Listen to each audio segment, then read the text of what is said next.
ಶ್ರೀ ನಾಗನಾಥೇಶ್ವರ ಸ್ವಾಮಿ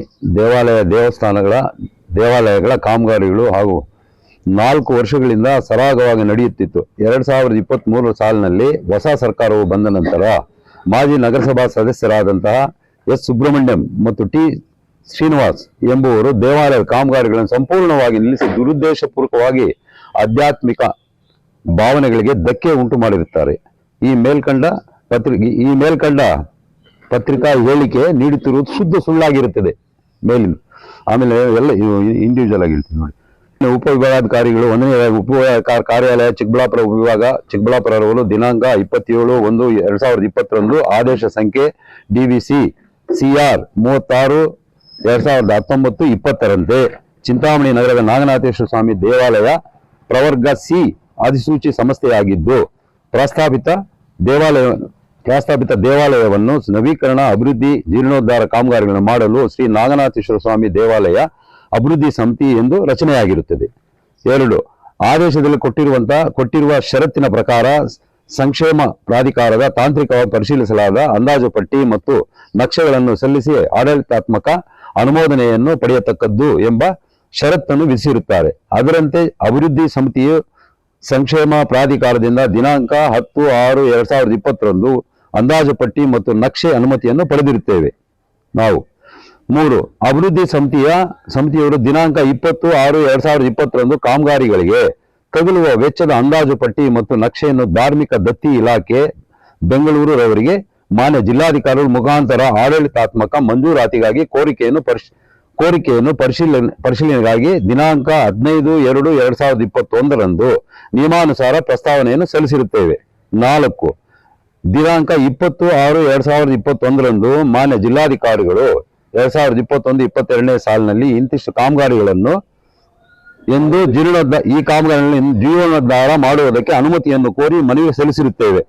ಆಮೇಲೆ 5. ದಿನಾಂಕ 5/10/2021 ಶ್ರೀ ನಾಗನಾಥೇಶ್ವರ ಸ್ವಾಮಿ ದೇವಾಲಯ ಜೀರ್ಣೋದ್ಧಾರ ಅಭಿವೃದ್ಧಿ ಸಮಿತಿಯಿಂದ ಕೈಗೊಳ್ಳಲು ಆದೇಶವನ್ನು ಕೊಟ್ಟಿರುತ್ತಾರೆ.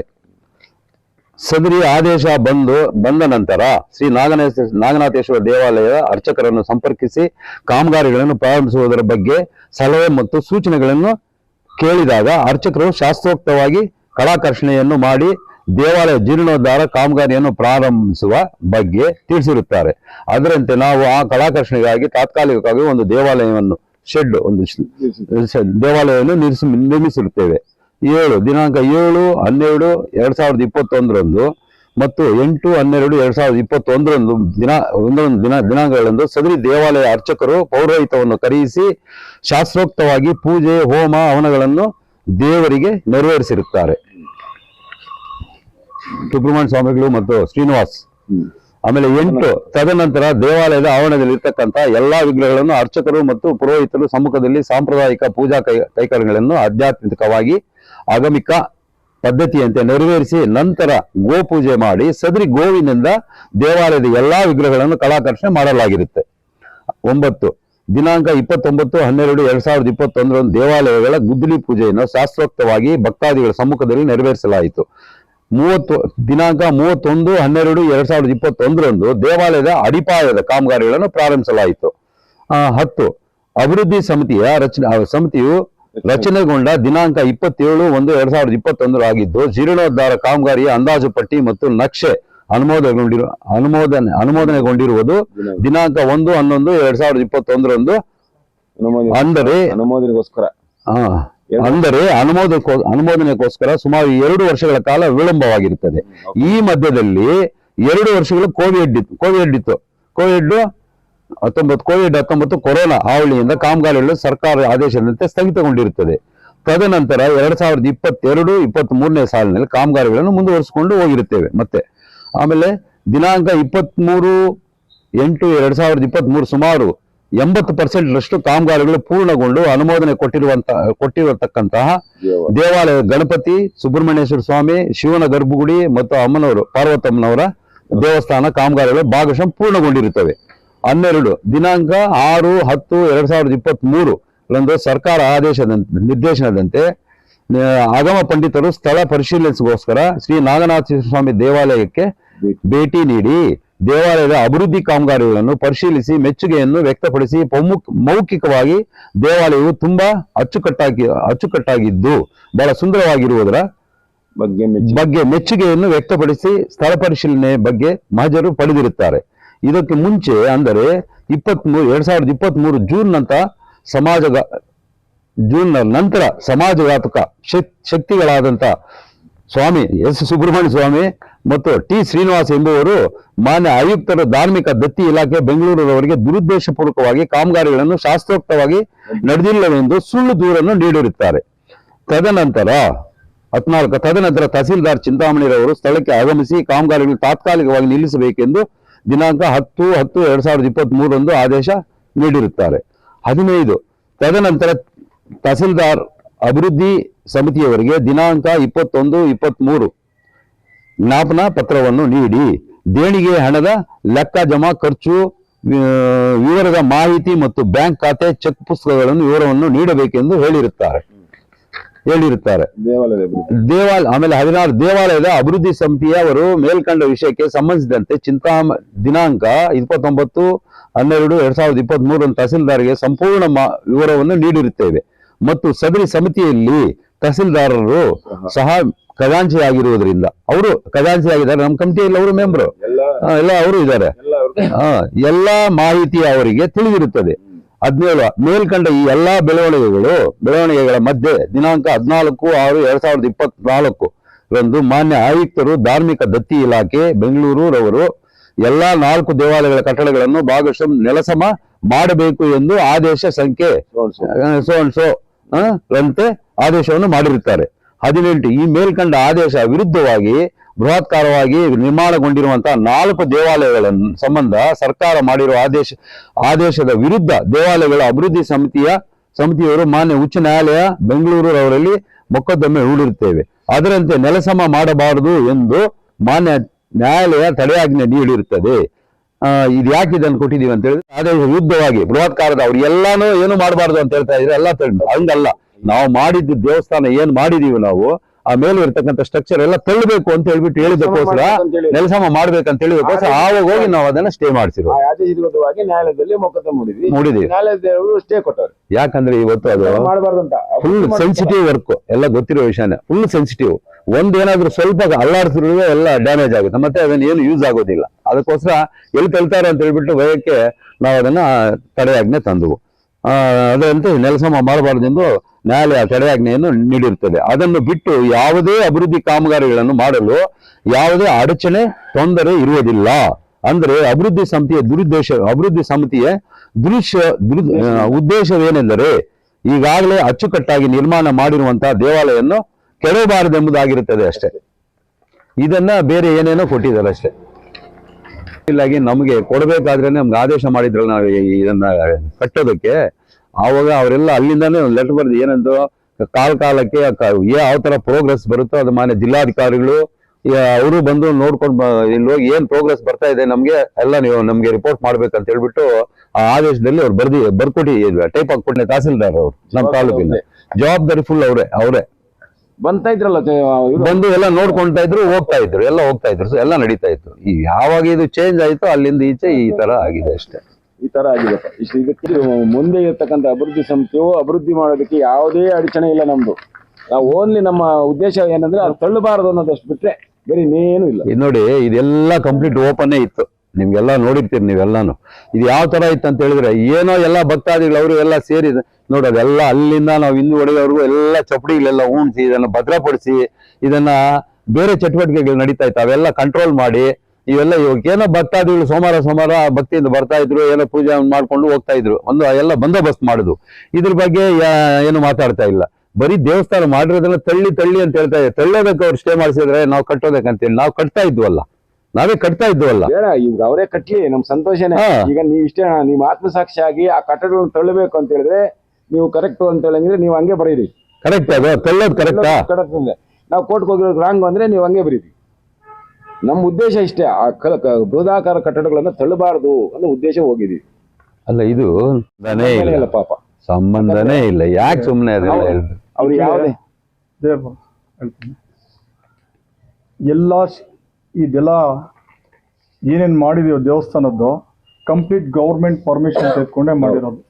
2020ರಲ್ಲಿ ನಮಗೆ ಪರ್ಮಿಷನ್ ಏನಾಗ್ತದೆ, ಇದು ಕಮಿಟಿ ಆಗ್ತದೆ, ಕಮಿಟಿ ಆಗ್ತದೆ. ಆ ಕಮಿಟಿ ಪ್ರಕಾರ ನಾವು ಎಲ್ಲ ಯಾವ ತರ ಮಾಡಬೇಕು, ಅಭಿವೃದ್ಧಿ ಯಾವ ತರ ಮಾಡಬೇಕು ಅಂತ ನಾವು ತೀರ್ಮಾನ ತೆಗೆದುಕೊಂಡು ಮಾತಾಡ್ಕೊಂಡು ಕಮಿಟಿಯಲ್ಲಿ ಕೂತ್ಕೊಂಡು ಮಾತಾಡ್ಕೊಂಡು ಈ ತರ ಮಾಡಬೇಕು ಅಂತ ಪರ್ಮಿಷನ್ ಮಾಡಿಕೊಂಡು, ಪರ್ಮಿಷನ್ಗೆ ಕಂಪ್ಲೀಟ್ ಡೀಟೇಲ್ಸ್ ಇದ್ದಾರೆ. ತಹಸೀಲ್ದಾರು, DC, ದತ್ತಿ ಇಲಾಖೆ ಕಂಪ್ಲೀಟ್ ನಾವು ಪರ್ಮಿಷನ್ ತೆಗೆದುಕೊಂಡಿದ್ವಿ.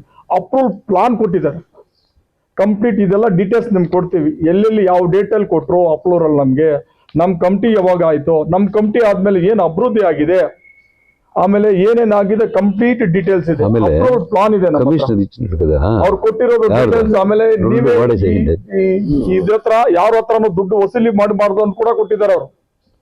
ನಾವ್ ಯಾರ ಹತ್ರನು ಪೇಪರ್ ಎತ್ಕೊಂಡು ಹೋಗಿ ದುಡ್ಡು ವಸೂಲಿ ಮಾಡಿಲ್ಲ. ನಾನೇ ನಮ್ಮ ಸ್ನೇಹಿತರು ಸೇರಿ 1-2 ದೇವಸ್ಥಾನ, ಗಣೇಶನ ಗುಡಿ ನಾವು ಸೇರಿ ಇಬ್ರು ಸೇರಿ ಒಬ್ರು ಒಂದು ದೇವಸ್ಥಾನ ಮಾಡ್ಕೊಂಡಿದೀವಿ. ಆಮೇಲೆ ಇದು ಕೋಟ್ ಬಸವರಾಜು ಅಂತ ಮುಂದೆ ಒಂದು 5 ಲಕ್ಷ 6 ಲಕ್ಷದ ಅವ್ರದ್ದು ಅನ್ಕೊಂಡಿದ್ವಿ. ಅವ್ರ ಹತ್ರ ದುಡ್ಡು ಇಸ್ಕೊಂಡಿಲ್ಲ. ಒಬ್ಬ ಕಾಂಟ್ರಾಕ್ಟರ್ ಕೊಟ್ಟಿದೀವಿ. ಯಾವ ದುಡ್ಡು ಏನ್ ಬೇಕಾದ್ರೂ ಕಾಂಟ್ರಾಕ್ಟ್ ಮುಖಾಂತರ ಅವ್ರು ಕೊಡೋದಷ್ಟೇ.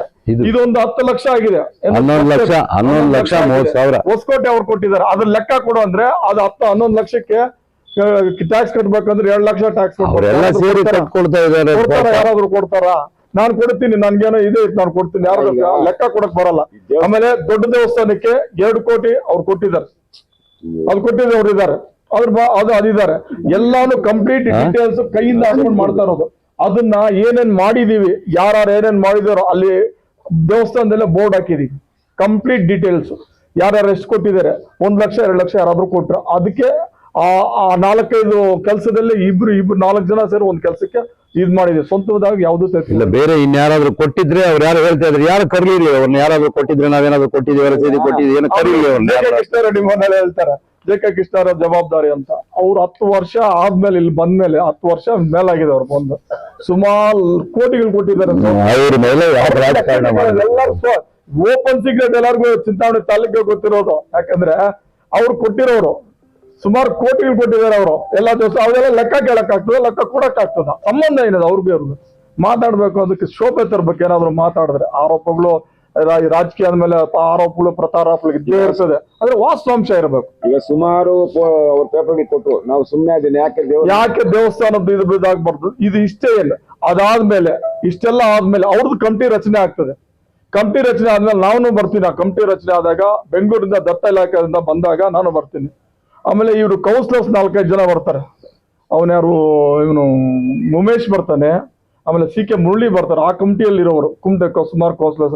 ಆಮೇಲೆ ದೇವರಾಜು, ಇವ್ರಿಗೆಲ್ಲ ಹೇಳಿದೀನಿ ನೋಡಪ್ಪ ರಾಜಕೀಯ ಇದ್ರಲ್ಲಿ ಬೇಡ, ನಾವೆಲ್ಲ ಒಂದಾಗಿ ಮಾಡಿ ಅವ್ರನ್ನ ಕರ್ಸಿ, ನಮ್ಮ ಶಿಕ್ಷಣ ಸಚಿವನ್ನ ಕರ್ಸಿ ಕೂತ್ಕೊಳ್ಳೋಣ. ಅವ್ರು ಏನ್ ಮಾಡಿದ್ರೆ ಏನಿದ್ರೆ ಅದು ಕರೆಕ್ಟ್ ಆಗಿ ಏನಿದ್ರೆ ವಾಸ್ತವಾಂಶ ತಿಳಿಸಿ, ಏನಿದ್ರೆ ಅದು ವಾಸ್ತವಾಂಶ ತಿಳಿಸಿ. 2-3 ಇದು ತೊಂದರೆ ಆಗ್ತಾ ಇದೆ ಬೇಡ್ಕೊಂಡಿದೀನಿ ನಾನು. ಆ ಎಲ್ಲಾನು ರಾಜಾಚಾರ್ಯನ್ ಕೇಳ್ಕೊಂಡಿದೀನಿ. ಅವ್ರು ಯಾರು ಈ ಪಕ್ಷದ ಕೌನ್ಸಿಲರ್ಸ್ ಇದಾರ ಎಲ್ಲಾರು ಅವ್ನು ಕರೀರಿ, ಅವ್ರ ಸಮ್ಮುಖದಲ್ಲಿ ನಡೀಲಿ.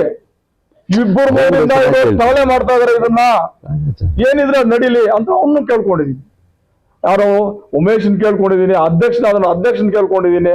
ಬಂದ್ಲಿನಪ್ಪ ಏನ್ ಮಾಡಕ್ ಆಗ್ತದ ಸರ್, ಅವರೆಲ್ಲ ಇವ್ರ್ಯಾರೋ 2-3 CK ಮುರಳಿನ್ ಕೇಳಿದೀನಿ, ಏನ್ ಮಾಡಕ್ ಆಗ್ತದಪ್ಪ, ಅವ್ರು ಬರಲ್ಲ, ನಾವು ಏನೋ ಈ ತರ ಇದೆ ಅಂತ ಅವ್ರು ಹೇಳಿದ್ದಾರೆ. ಈ ತರ ಇದೆ, ಇದೆಲ್ಲ ಸುಳ್ಳು ಆರೋಪಗಳು ಮಾಡ್ತಾ ಇದಾರೆ. ಇಲ್ಲೇ ಗೊತ್ತಾಗ್ತದೆ ನೋಡಿ ಎಷ್ಟು ದೇವಸ್ಥಾನಗಳು ಕಟ್ಟಿದ್ರು. ನಮ್ಗೆ 1 ವರ್ಷ ಟೈಮ್ ಕೊಟ್ರೆ ಕಂಪ್ಲೀಟ್ ಮಾಡ್ಕೊಡ್ತೀವಿ. ಇನ್ನೊಂದೇನಂದ್ರೆ ಅಲ್ಲಿ ಮೈನ್ ಆಗಿ ಬಂದಿರೋದು ಲಿಂಗ ಎತ್ತಬೇಕು ಎತ್ತಬಾರ್ದು ಅನ್ನೋದು ಒಂದೇ ಒಂದು ಪ್ರಶ್ನೆ. ಕಟ್ಟಬಾರ್ದು ಎತ್ತಬಾರ್ದು ಇದು ಪ್ರಶ್ನೆ. ಇದನ್ನ ಏನ್ ಮಾಡ್ಬೇಕಂದ್ರೆ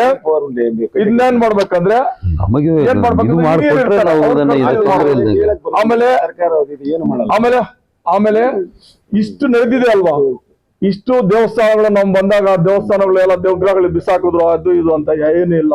5 ಅವರ್ ಕ್ಯಾಸೆಟ್ ಇದೆ. 5 ಅವರು ತಹಸೀಲ್ದಾರ್ ಪ್ರತಿ ಸಾರಿ ಬಂದಾಗ ಫೋಟೋಗಳು ತೆಗೆದಿದ್ದೀವಿ. ಪ್ರತಿ ಸಾರಿ ಇಷ್ಟು ಪರ್ಮಿಷನ್ಗೂ ನಾವು ಮುಟ್ಟಬೇಕಾದ್ರೆ ಅವ್ರು ಬಂದ್ರೇನೆ ನಾವು ಮುಟ್ಟಕ್ಕಾಗಲ್ಲ, ಇಲ್ಲದ್ರೆ ಆಗಲ್ಲ. ಪ್ರತಿ ಸಾರಿ ತಹಸೀಲ್ದಾರ್ ಬಂದಿದ್ದಾರೆ, ಪ್ರತಿ ಸಾರಿ ಡೀಟೇಲ್ಸ್ ಫೋಟೋಗಳು ತೆಗೆದಿದ್ದೀವಿ.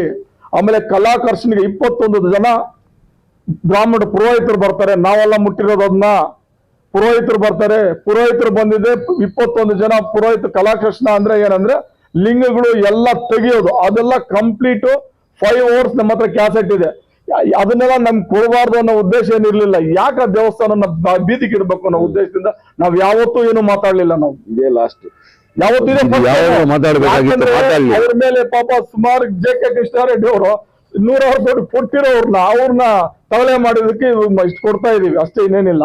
ಈಗಲೂ ಅಷ್ಟೇ ನಾವು ಬಿಡಲ್ಲ ಅಂತ ನಾವು ಏನಾದ್ರು ಮಾಡಿ ಕಾನೂನುಬದ್ಧವಾಗಿದೆ, ಕಾನೂನು ಬದ್ಧ ಕರೆಕ್ಟ್ ಆಗಿರೋದಕ್ಕೆ ಕೋರ್ಟ್ ಹೋಗಿರೋದು.